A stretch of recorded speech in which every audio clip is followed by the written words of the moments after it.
Halo Sobat Edson, salam pintar. Jumpa lagi dengan Kak Mahdi, tutor fisika edson.id. Dalam video kali ini, kita akan pelajari tentang hukum Kepler.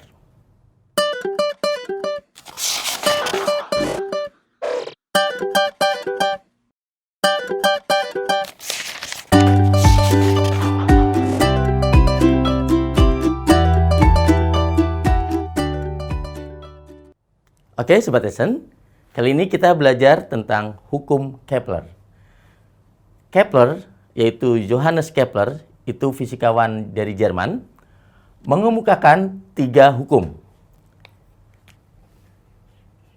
Hukum pertama Kepler mengatakan setiap planet lintasannya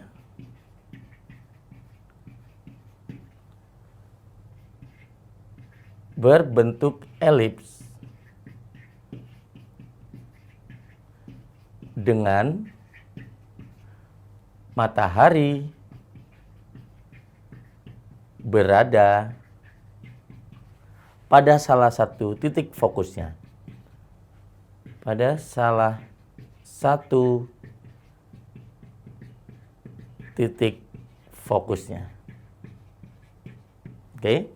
Jadi, kalau kita gambarkan sebuah elips, ya, elips seperti ini. Kalau elips itu mempunyai 2 buah titik fokus. Jadi kalau ini adalah sumbu simetri mayornya, yang panjang itu disebut mayor. Kemudian ini adalah sumbu minornya gitu ya. Elips itu ada 2 titik fokusnya. Jadi kalau ini F1, ini F2. Jadi jika ada sebuah planet gitu ya, sebuah planet di sini. Ya.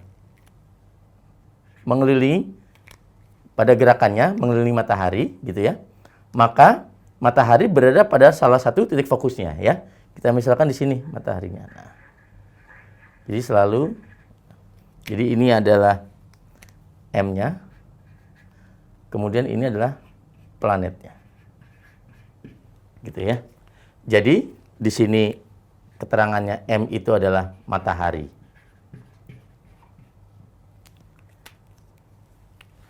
Ketika mengelilingi matahari, maka lintasan planet ini berbentuk elips. Oke. Nah, pada hukum kedua Kepler,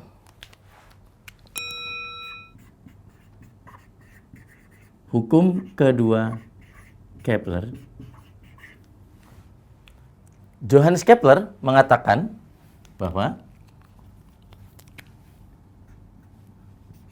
luas daerah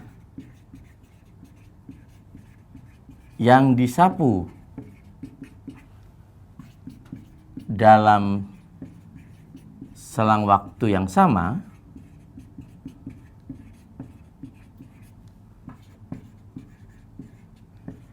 akan selalu sama.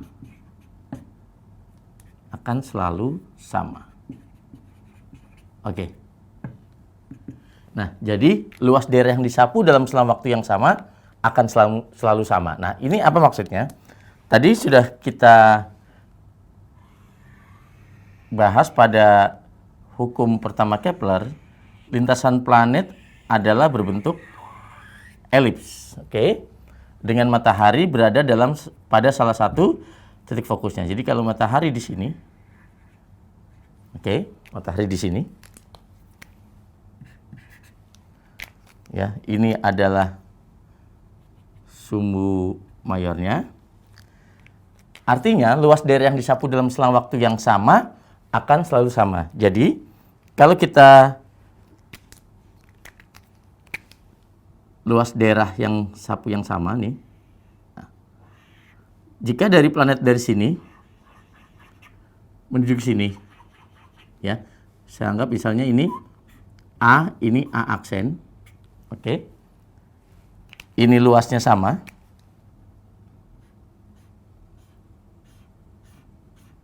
dengan waktu yang ditempuh dalam selang waktu yang sama pula. Jadi misalnya di sini adalah A aksen 2, kemudian di sini A aksen 3.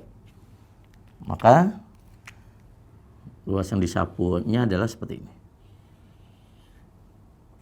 Itu adalah maksudnya luas yang disapu dalam selang waktu yang sama. Artinya luas yang disapu dalam selang waktu yang sama. Jadi jika A ke A aksen ya, waktunya sama. Jadi waktu dari A ke A aksen gitu ya, sama dengan waktu dari A aksen 2 ke A aksen 3 itu ya. Jika waktunya sama, maka luas A M A aksen, artinya A M ke A aksen ini, luas jurinya ini akan sama dengan luas A aksen 2, kemudian ke M, kemudian ke A aksen 3. Nah, jadi kesimpulannya apa yang bisa ditarik dari sini? Karena ini luasnya sama, sedangkan jaraknya kan berbeda. Ini jarak terjauh, ini jarak terdekat.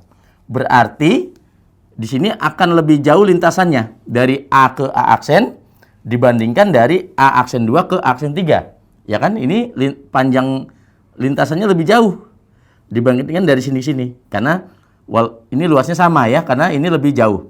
Berarti kesimpulan yang bisa kita dapat, jika planet lebih dekat dari matahari, maka kecepatannya akan lebih besar dibandingkan yang lebih jauh. Karena apa? Karena waktunya sama, tetapi panjang lintasannya ini lebih jauh, ini lebih dekat, tapi waktunya sama, gitu ya.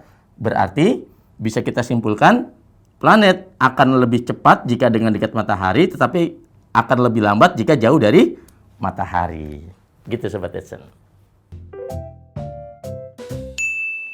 Hukum ketiga Kepler. Jadi kalau untuk hukum ketiga Kepler itu berbunyi kuadrat periode planet mengelilingi matahari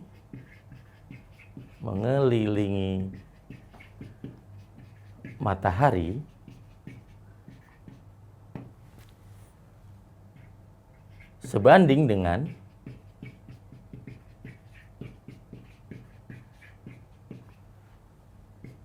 pangkat 3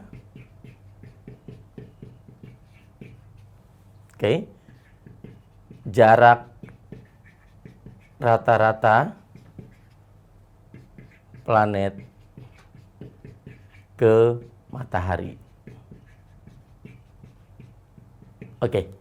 Ini adalah hukum ketiga Kepler. Jadi bisa dituliskan di sini, yaitu kuadrat periodenya, sebanding dengan jarak rata-rata planet ke matahari.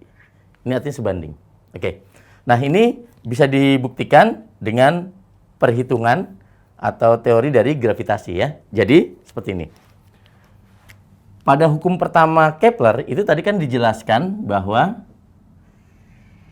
lintasan setiap planet berbentuk elips dengan matahari berada pada salah satu titik fokusnya ya. Jadi ini matahari. Kemudian ada satu planetnya di sini misalkan.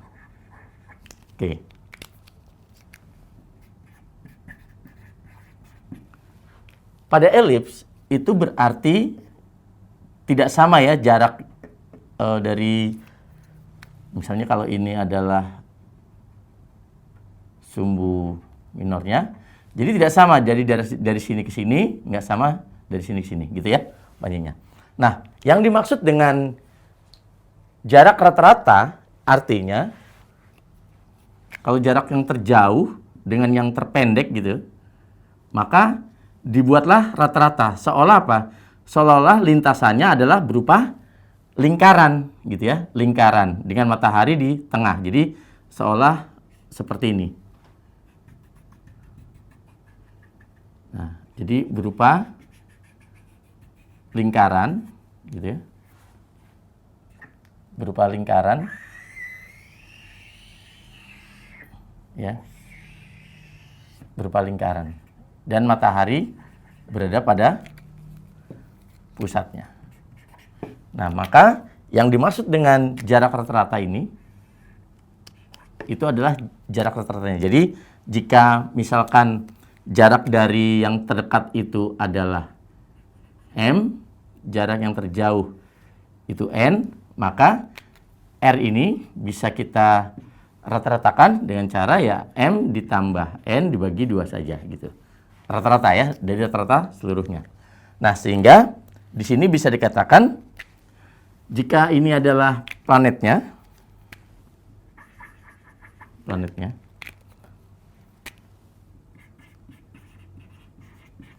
ketika bergerak, berarti planet melakukan gerak melingkar. Betul ya? Kita anggap melingkar beraturan. Jadi, ini siku-siku. Maka ini adalah kecepatan linearnya. Nah, setiap gerak melingkar itu ada gaya pada planet, yaitu gaya sentripetal. Betul ya? Berarti di sini bisa kita tuliskan sigma F sama dengan gaya sentripetal. Ini berlaku pada gerak melingkar, betul ya? Karena gaya sentripetal merupakan resultan gayanya.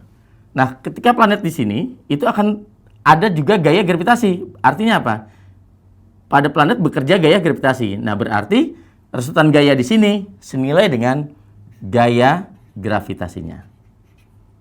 Nah, ini gaya sentripetal, yaitu M V kuadrat per R. Oke. Gaya gravitasi itu adalah konstanta gravitasi umum kali masanya, masa matahari di sini pusat lingkarannya ya. Kemudian kali masa planetnya per kuadrat dari jaraknya. Di sini M kali V kuadrat per R. Ada yang bisa dicoret ya? M-nya di sini karena sama, karena di sini adalah masa planet di sini. Oke. R-nya juga bisa dicoret. Oke. Nah, V ini adalah kecepatan linear ya. V itu adalah kecepatan linear. Jika satu putaran itu kita sebut sebagai waktunya adalah periode, maka kecepatan linear itu adalah jarak satu lingkaran, yaitu 2 PR ya, keliling lingkaran kan 2 PR, dibagi dengan waktunya. Waktu satu kali mengelilingi matahari itu disebut periode. Oke. Sehingga kalau kita masukkan ke sini jadinya G kali M per R sama dengan ini kan V kuadrat, maka ini dikuadratkan. Berarti jadinya 4Pi kuadrat R kuadrat per T kuadrat. Oke. Maka selanjutnya adalah jika ini T kuadratnya sepindahkan di sini, T kuadrat gitu ya. Kemudian ini kan R-nya ada R pangkat 1 di sini, ada R pangkat 2 di sini. Berarti kalau kita kalikan di sini jadi per R pangkat 3. Sama dengan 4Pi kuadrat per G besar kali M besar. Nah, bisa kita lihat di sini bahwa T pangkat 2 atau kuadrat periodenya per jarak rata-rata pangkat 3 itu akan selalu konstan. Kenapa? Karena 4 itu satu konstanta, Pi juga satu konstanta, G itu adalah tetapan gravitasi umum, ya, yang nilainya 6,67 kali 10 pangkat min 11 Newton meter kuadrat per kilogram kuadrat. Kemudian M-nya adalah pusat lingkaran ini sebagai matahari, ini selalu konstan, sehingga jadinya T kuadrat per pangkat 3 jarak rata-ratanya itu selalu tetap atau konstan. Nah, itu artinya setiap planet, maka periode dan kuadrat periode berbanding pangkat 3 dari jarak rata-ratanya itu adalah selalu konstan. Oke Sobat Edson, sekian dulu video pembahasan tentang hukum Kepler. Sampai jumpa di video berikutnya dengan Kak Mahdi. Salam Sobat Edson pintar. untuk video pembelajaran hari ini. Sampai ketemu lagi di video belajar berikutnya. Jangan lupa aktifkan notifikasi untuk video terbaru kami ya. Sobat Edson juga bisa mengunjungi edson.id dan temukan ribuan video pembelajaran. Sampai jumpa Sobat Edson, salam pintar!